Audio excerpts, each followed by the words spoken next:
Hey, girlfriends, welcome to another episode of Girlfriends and Goals. We're your hosts, Miosha. And Samaria. This podcast is a space where we'll talk about friendships, life goals, a little bit of pop culture, and all things womanhood.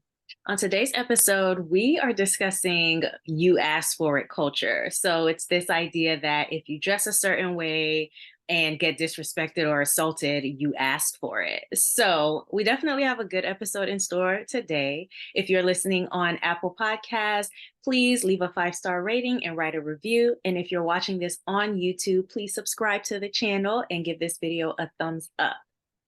All right. So during our little like summer podcast break, there was a video that went pretty viral on like Twitter for sure, but I think on Instagram too.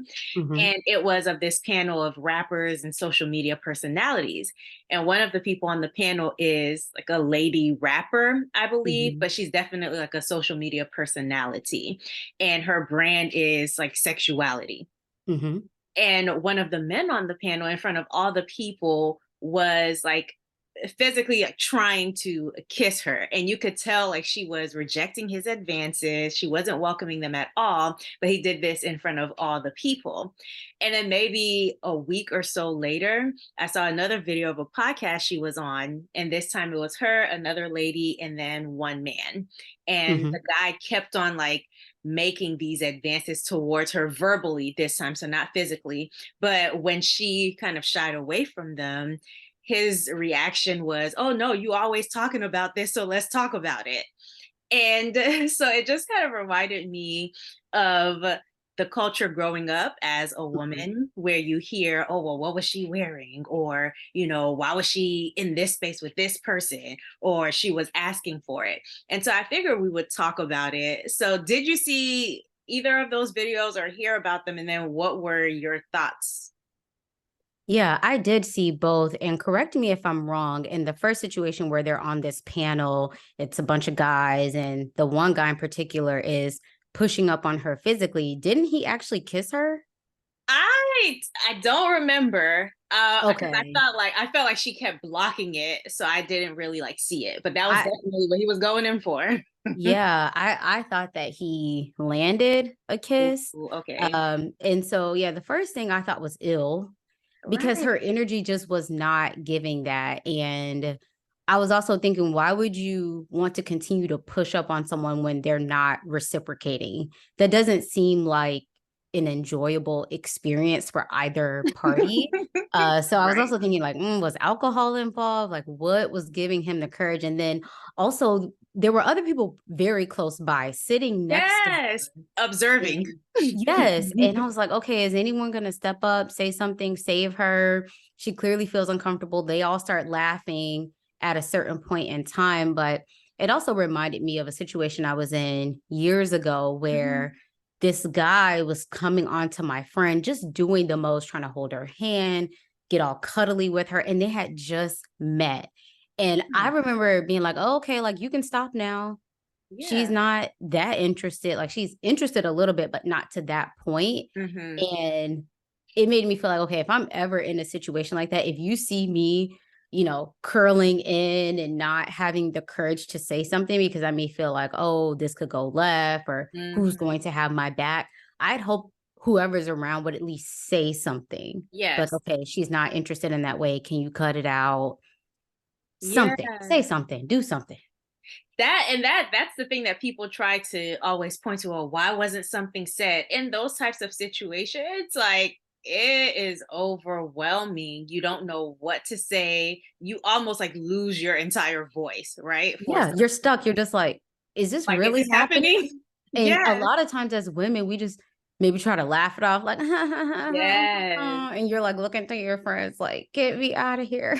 Yes, I saw something online that I think this lady's father told her, "Hey, if anybody makes inappropriate questions, inappropriate comments to you, Hmm. stare at them with a straight face and be like, what is your intention with that statement? Or what does Mm. that even mean?" Because a lot of times we do laugh it off like, but it ain't nothing funny. And I think part of that too is to de escalate the situation Yes. because if you're thinking, okay, if you're bold enough to do this, what else are you willing to do in Mm-hmm. broad daylight out in public? All these Mm-hmm. bystanders are doing nothing. So I know for me, and when I've been on the receiving end of attention that's not warranted, I'm always thinking, okay, if I don't respond in a certain way, how could this go left for me? Mm-hmm. And I shouldn't. It should not be that. Yes. And you see like women who reject men's advances, like from catcalling, which is something that we'll talk about later. But Mhm. and you hear these horror stories where a woman might have said no, like actually found her voice, said no, and then these men react in such violent ways. Yeah. How Um, dare you not right. accept How dare you say what no I'm to getting? me? Excuse me? Like, who are Yeah. you? So Yeah, what were your thoughts on the video? those were pretty much my thoughts as well. And I think one of the messages that it sends when you're a woman, whatever your brand is, and you're in a situation where you don't want to act that way, it seems Mhm. like society or whoever is around is trying to put you into that box. Like, oh, you've presented one way, so that's all you can ever be now.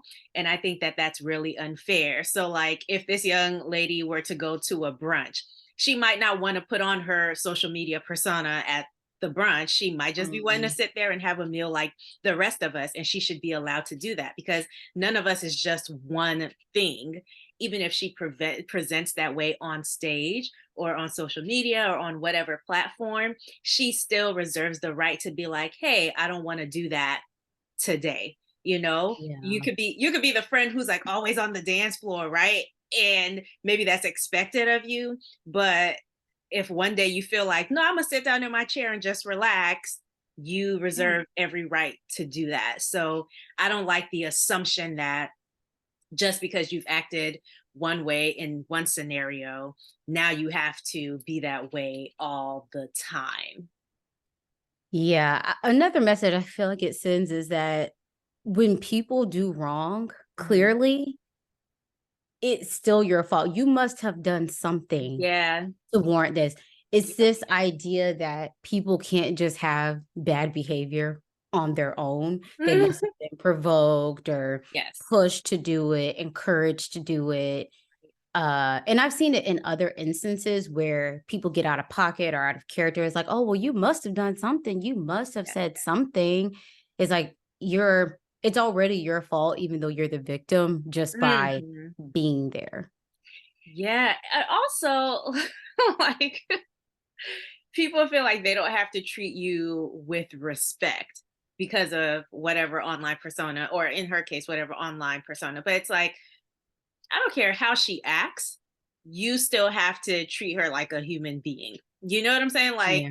if you feel like, oh, well, I don't have to treat someone well because they did something on a platform that has nothing to do with me, didn't involve me at all. Like, so I don't have to treat you like a human. It's like, relax. You know, you still have to show some sort of human decency to another person. And so Mhm.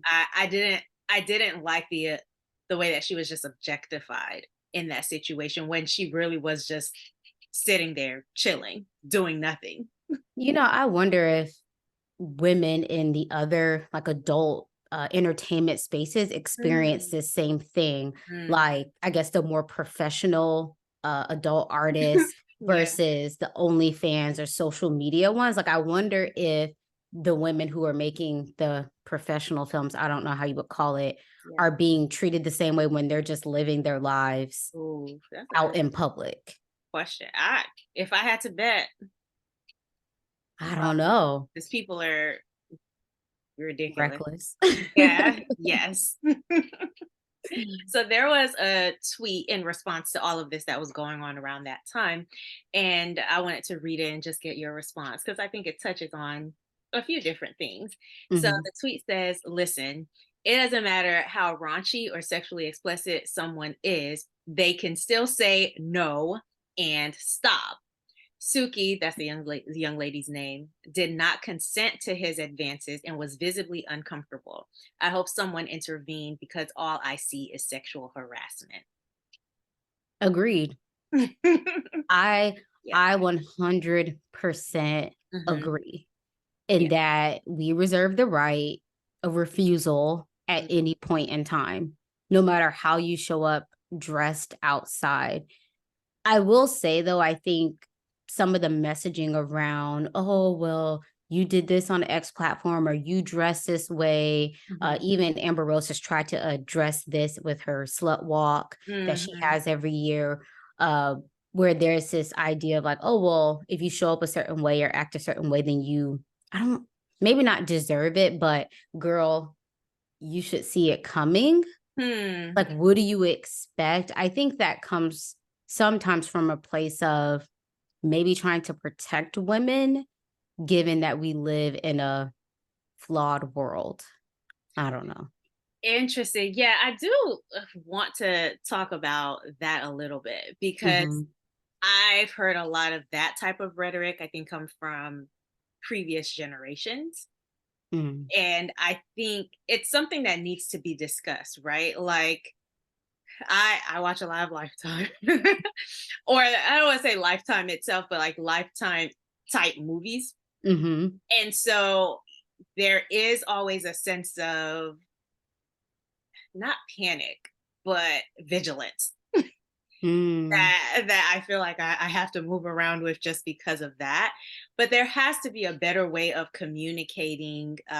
Hey, people are predators out here, so they should not do this to you, and make sure you have this in place to protect yourself in case a predator does what a predator does.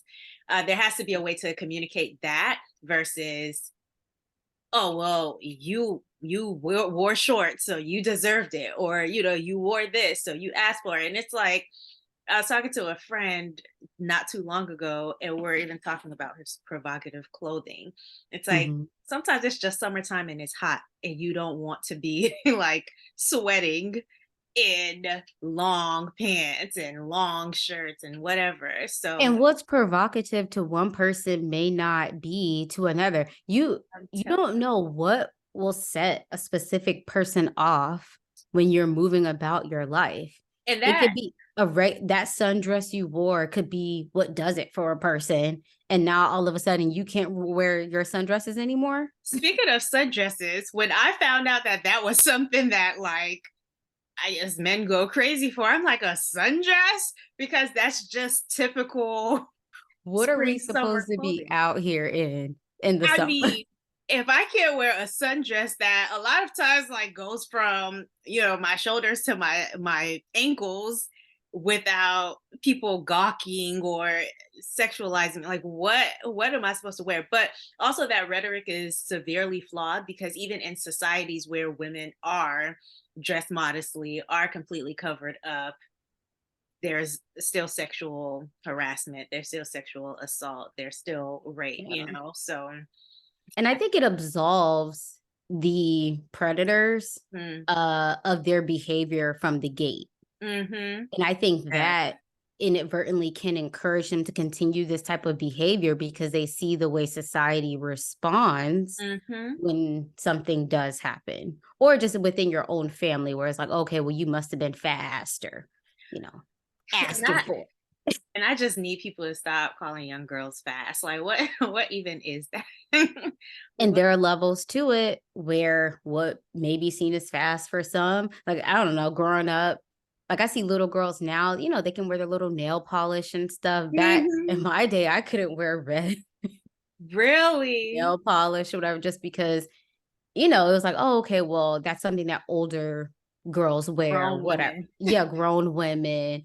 So even that changes with time. Also putting putting color in your hair, like girls now, like the other day I was at a park and I saw a young girl with like blue hair mixed in her braids, and I was like, oh, like that just gave my heart so much joy that she was able to express herself in that way. Because a lot of times people are like, oh, why is she dressed all grown, why does she have color in her hair? Like, baby, blue makes you grow. And what do you think is going to happen as a result of that? Well, whatever it is that you think, they're the problem.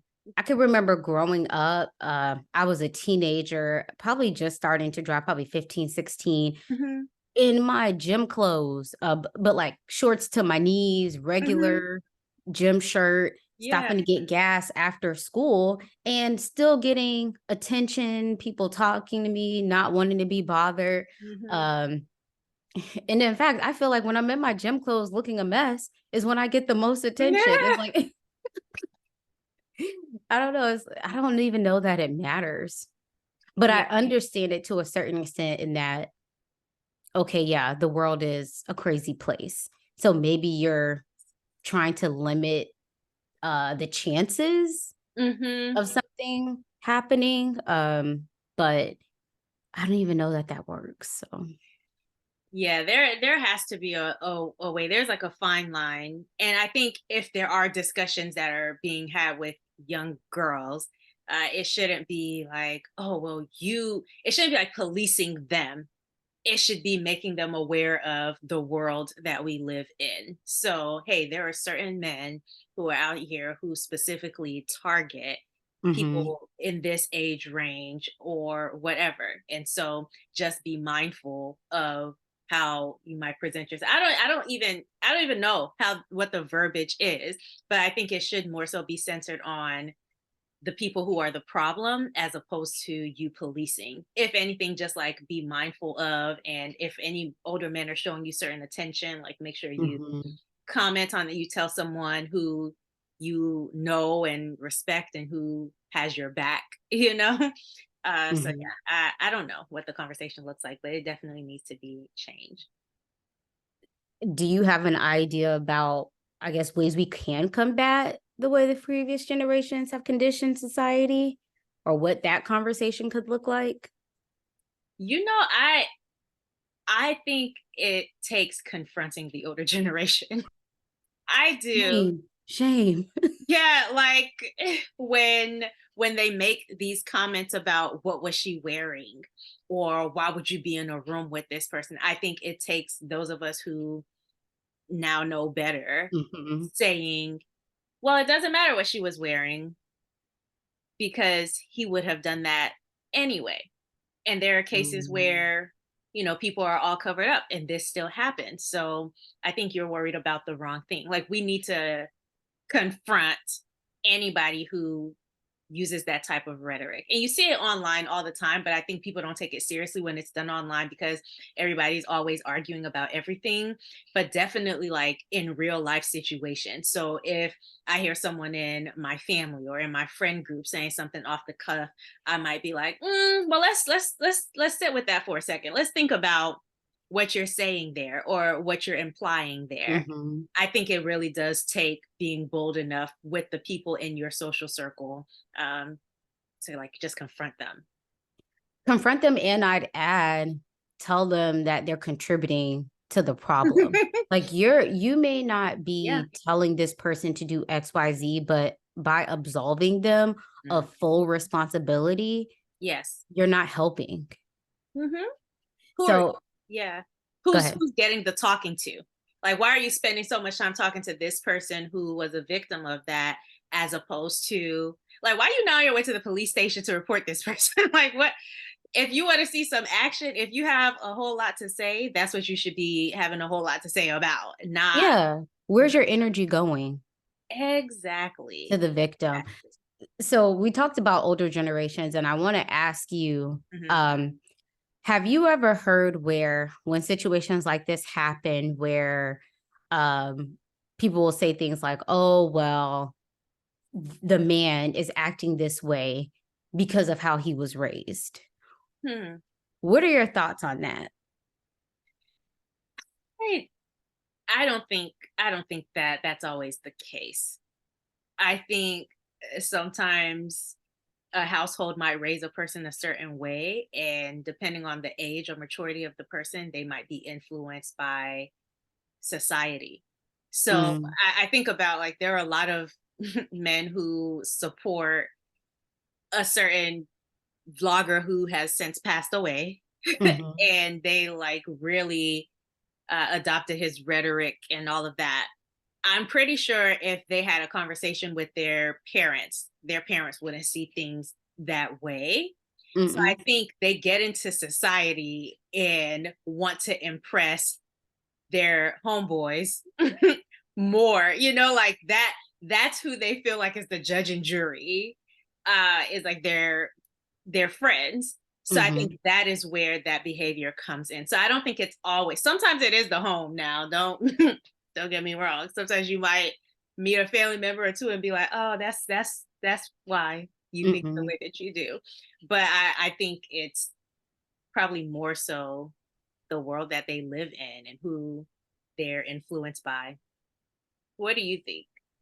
I think it's just another way of shifting the blame. Mm, And unfortunately, it ends up back on women. yeah. Oh, well, you must be this way because your mom did Hmm. XYZ, even though this person is 35. Right. Okay. But it's Like, just another way of shifting the blame. yeah. And in situations like that, it's hard for them to grow because there's no full accountability there. Hmm. There's no push for real change because it's the mom's fault. It's what she wore. It's because the sky is blue. Like Yeah. it's the society we live in. It's just another excuse. And I was raised to believe that excuses are nothing but lies. So I what was that quote? Excuses are tools of being competent or something. All the athletes in high school used to used to say and quote that quote. It might have been, I don't think it was a Coach Carter quote, but yeah, it was one of those like quotes that all the athletes used to know and say, all that. it's another excuse Yeah. to add to it. Mm. Who do you feel like is really perpetuating this way of thinking in society? Everyone. Really? Hmm. Okay. Other men. I see tons of women. And you mentioned older generation, but I see it with us too. Even just Mm. the way this whole Meg the Stallion, Tory Lanez thing Oh shaked my out. God. I mean, at this point, I feel like we're at the finale where he's been sentenced. It's Hmm. still her fault. You know, he shouldn't have got as much time. Just yeah, everyone. This man, anyway. And I think the more that men see that women are divided on issues like this, it encourages them to become more bold about either not Yes. stepping up and supporting other women or, calling out the bad behavior. So, Yeah, there's this comedian, it's Mel Mitch, and she does like parody for this type of stuff. So when his sentencing happened, she actually did a skit on it, and she's like, "This is how you guys sound." And she started with a woman, and she was like, "Yeah, they're trying to bring the men down. Society is really doing an injustice right now." It's like even though he, shot an unregistered firearm and actually harmed another human being and could have killed her. Y'all are the ones who are bugging because why would he get 10 years? And from what I've seen, 10 years is actually not as bad as it could have been, in considering. in New York and California, they have the strictest gun laws. So I don't know what he thought or anyone else thought was going to happen. Girl, why are they still surprised?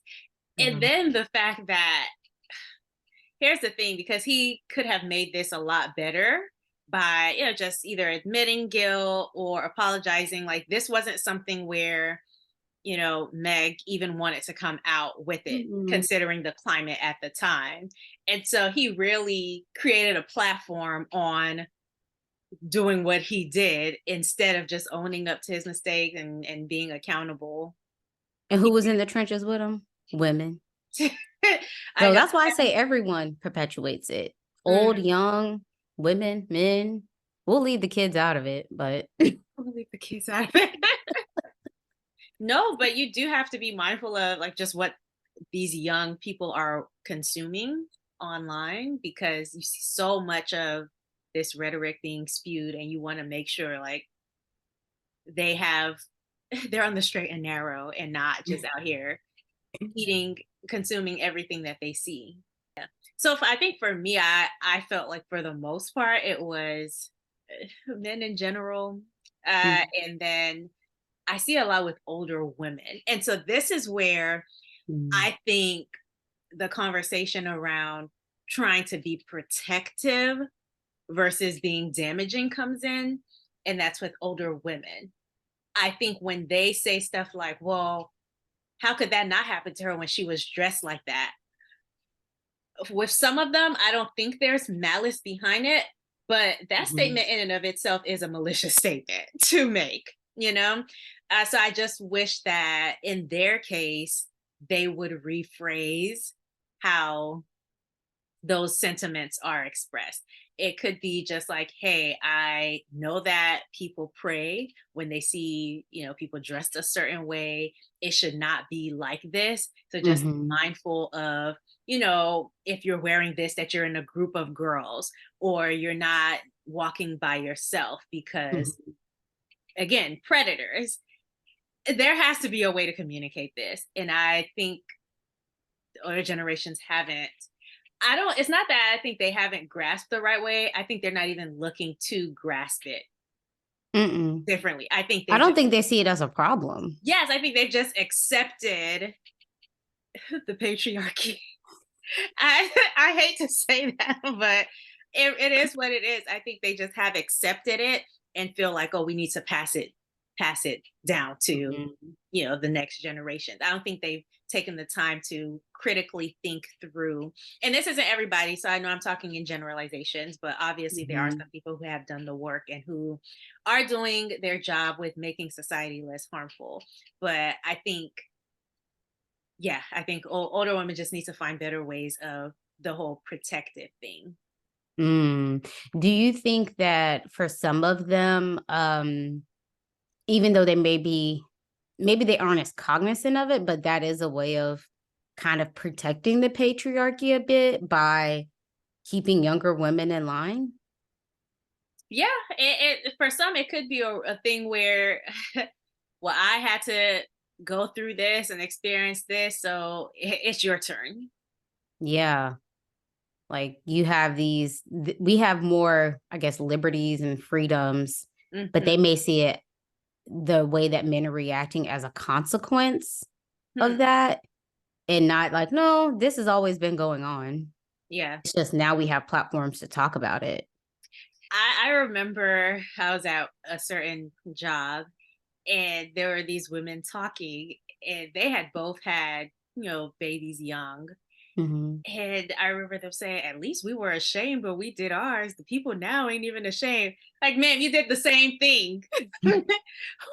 You did the same thing. Why are you judging? Girl, they be forgetting selective amnesia, Right. what Like, they were yeah, up I know to. I did it 3, 4 times, but I felt shame. Now she had her one baby, but she doesn't feel shame. That's far worse than it's like, are you trying to make yourself feel better, feel superior? What are you getting at right now? Please. I think it is a bit to feel better Yeah. about the decisions that they've made, or just, I guess, addressing the differences in time Hmm. in that they've maybe felt shame because they didn't have a choice. Hmm. You mentioned the whole like, oh, having a baby, maybe not being married and being young. Hmm. Nowadays, it's like, okay, well, she's 18, having her baby. We'll throw her a baby shower, keep it moving. Versus in their day, there was this idea of like, no, girl, you're going to go sit down, eat your Yeah. food, have your baby, and then you can arise, you Yeah. know, when it's all said and done. You're not going to be celebrated in Hmm. that, in the same way. Yeah. So I think part of it is them not having a choice. You Hmm. absorb the shame because back then there was nothing to celebrate. Hmm. Yeah. I, So I just thought it was so funny. I was like, should I be hearing this conversation as a young woman? Am I invited to this talk?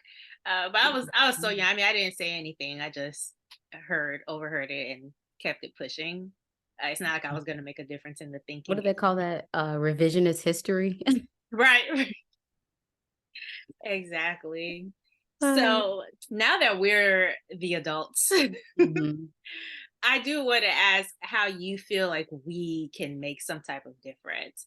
Because I would just hate for the next generation or generations to feel like this has to be the same, or to be feeling the same Mhm. ways that we're feeling about it, to be constantly policed. I mean, they will interact with older generations who might be perpetuating this at some Mhm. point in their lives. So it's not like it's completely done, but what are the ways that we can work to improve it? for the next generation?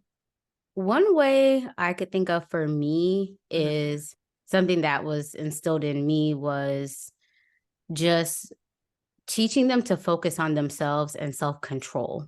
Yeah. Because a lot of this could just be avoided if you focused on yourself, your behavior, doing the right thing, and then everything else is whatever. Mm. And so my mom, she's from the older generation, but one thing she always taught me was in every situation, focus on your behavior, how you're contributing to it. What are you doing? Yeah. Because I think about this situation where if he had been focused on himself, even the situation where it was the interview, it was just verbally uncomfortable. If Hmm. he had focused on his own behavior and doing the right thing, this would have prevented all of it. So I would teach the younger generations to focus on your behavior Yeah. and what you can control. And if you notice that someone's uncomfortable, adjust, read the room. It's very simple. I wouldn't even focus on the other people and what they're doing or not doing. And you can take that and apply it to other areas of your life. Just focus on you. People don't even be reading the room no more. The room just be there, not being read all the time. Cameras everywhere. And I think for our generation, because I don't, are we the social media generation? I know we started with MySpace, then we got to Facebook. Now I we're, don't know, Mia. I I don't don't know know, what but generation we are anymore. I think for our parents, they didn't think as much up front to tell us about be careful what you put on the internet and when you're out in public versus now there are literally cameras everywhere. Nothing Mhm. you do or say really is private. Even us on Zoom right now, it's not private. So um I would teach that very early on that even within your own home, if you're recording yourself, you're in the public. Yeah, I feel like there's so many things. So I think one transition that I would like to make from the previous generation to now is um, it seems like the messaging previously was towards young girls. Mm. And I think Oh, I would, 100. yeah, I think I would have discussions with both young boys and young girls for a few reasons. One, young boys get assaulted as well, and Mm. that isn't talked about enough. All right. So I think the messaging needs to go to both. I think just like you said, focusing on yourself. So just teaching them like, hey, it's not okay to infringe on other space. It's not okay to touch other people's things, touch other people's bodies. That's not okay. It's also not okay for you to let other people touch your body, or let them touch your thing. So just teaching them what boundaries look Mhm. like. And then if we are going to preach protection, like, oh, watch what you wear, watch what you say, watch what you do, make sure that it's to both of them. I think boys, just because a lot of this does happen from men to women, Mhm. I think boys need an extra talk of, listen, consent is a thing. Like, Mhm. you and respect is a thing. I don't care what someone is wearing. I don't care what someone is doing. If they have not invited you into that space to do that with them, consider yourself uninvited. And Period. even if they did invite you, they could uninvite you. Exactly. If at any point after they've invited you, they're like, "You've overstayed your welcome, get out of there." Like, it's not. People can change their minds at any time, and they have that right. Nobody owes you anything, really, especially when it Mhm. comes to like their own like body. Like, Mhm. they don't owe you anything. Yeah, I'm glad you brought up boundaries because it made me think about how um it'll be helpful for us to teach about boundaries and enforce them even within our own homes and Hmm. families. Because I think we think about boundaries in terms of strangers and outside forces. But if your children, once they have a sense of their own autonomy within the world, if Hmm. they don't have any wiggle room or say in some of the boundaries, even when they're very young, I don't know. I think that kind of sometimes sets a precedence for them to lack them later Yes, in life. yes. Like you might feel like, oh, well, you're a child and you don't get to set boundaries, obviously within reason, right? But I don't know, there has to be a way to start teaching that younger so Yeah. that it isn't a free for all. Because I feel like as adults, that's something I see many of us struggling with. Mm-hmm. But then I think back to childhood and it's like, well, you don't get to set boundaries and or Yeah. people you can, but people could just push over them because they're adults and their family. And then Yes. we're out here fighting for our lives. I'll tell you this. I realized very recently that a view of me that one of my family members had, like I think this person views me as a pushover, or as Mm, someone who, will allow others to like take advantage. And my friends know that that's not hmm really me, right? Like my colleagues, like they all know, like, I don't really see that side of you. And I was like, why does this person think that I would do that? Like, why does this person think that I would mm, allow? And I'm like, it's because I've probably allowed my family to do that to me. Like it's been a thing that they're used to, hmm and so they probably assume that I'm like that in all other settings.